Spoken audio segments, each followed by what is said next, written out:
હાઈવેની hotel ઉપર જમવાનું બંધ કરીને હવે દરેક શહેરમાં મંદિરોમાં જમવાનું મળે જ છે, તો હવેથી ત્યાં નાસ્તા જમવા ઊભા રહેવાનું અમલમાં મૂકી દેજો. મંદિરનું ભોજન સાદું હશે પણ શુદ્ધતાની 100% ગેરંટી આપણા સ્વાસ્થ્ય માટે. તારક ચિહ્ન સુરતથી સૌરાષ્ટ્રમાં સોમનાથ દ્વારકા સુધી શુદ્ધ અને સાત્વિક ભોજન નાસ્તા માટેનું લિસ્ટ આપેલું છે, જેથી આપણે બીજી હોટલમાં ખાવું ન પડે કે જે લોકો નામ બદલીને ધંધા ચલાવે છે. તારક ચિહ્ન 1 સુરત, કામરેજ, દાદા ભગવાન. 2 ભરૂચ, જાડેશ્વર ચોકડી નજીક, બાપ્સ સ્વામિનારાયણ મંદિર પ્રેમવતી. 3 કંડોરના પાસે, સ્વામિનારાયણ ગુરુકુલ. 4 બોરસદ પાસે, બોચાસણ મંદિર.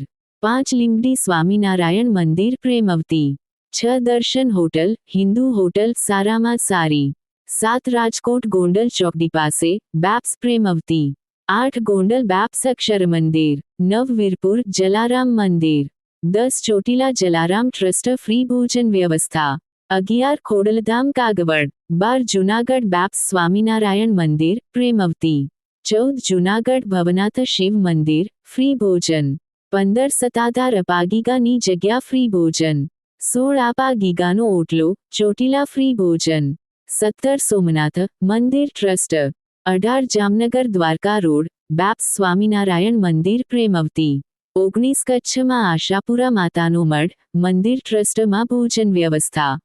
20 ભાવનગર ધોલેરા હાઈવે નગા લાખાના ઠાકર બાવલિયાલી ધામ.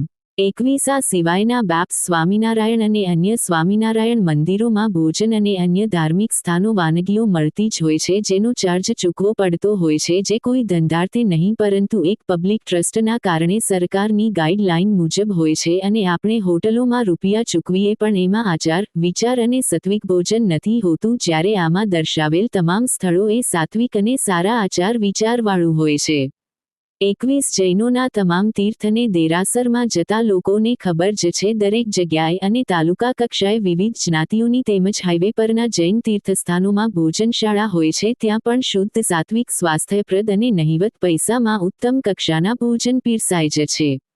હવે શહેરોમાં બહાર ખાવાનો શોખ સંતોષવા પણ હોટલમાં જવું પડે તેમ નથી. મોટા શહેરોમાં અક્ષરધામમાં પ્રેમવતીમાં રાત્રે 11 વાગ્યા સુધી હોટલની જેમ મેનુ મુજબ પસંદગીઓ મુજબનું જમવાનું મળે છે, તે રીતે ઇસ્કોન મંદિર પણ ગુજરાતના મોટા શહેરમાં થઈ ગયા છે કે બની રહ્યા છે. ઉપરના મેસેજમાં છે તેમ હાઈવે પર પણ વ્યવસ્થા છે જ. તારક ચિહ્ન હલાલ સર્ટિફિકેશન. તારક ચિહ્નથી બચીએ આને બહાર ખાવાનો શોખ અને ઘરે નહીં રાંધવાનો શોખ સંતોષીએ. તારક ચિહ્ન તો આમાં તમામ હિન્દુઓએ લાભ અવશ્ય લેવો એવી લાગણી સહદેશ માટે વિનંતી.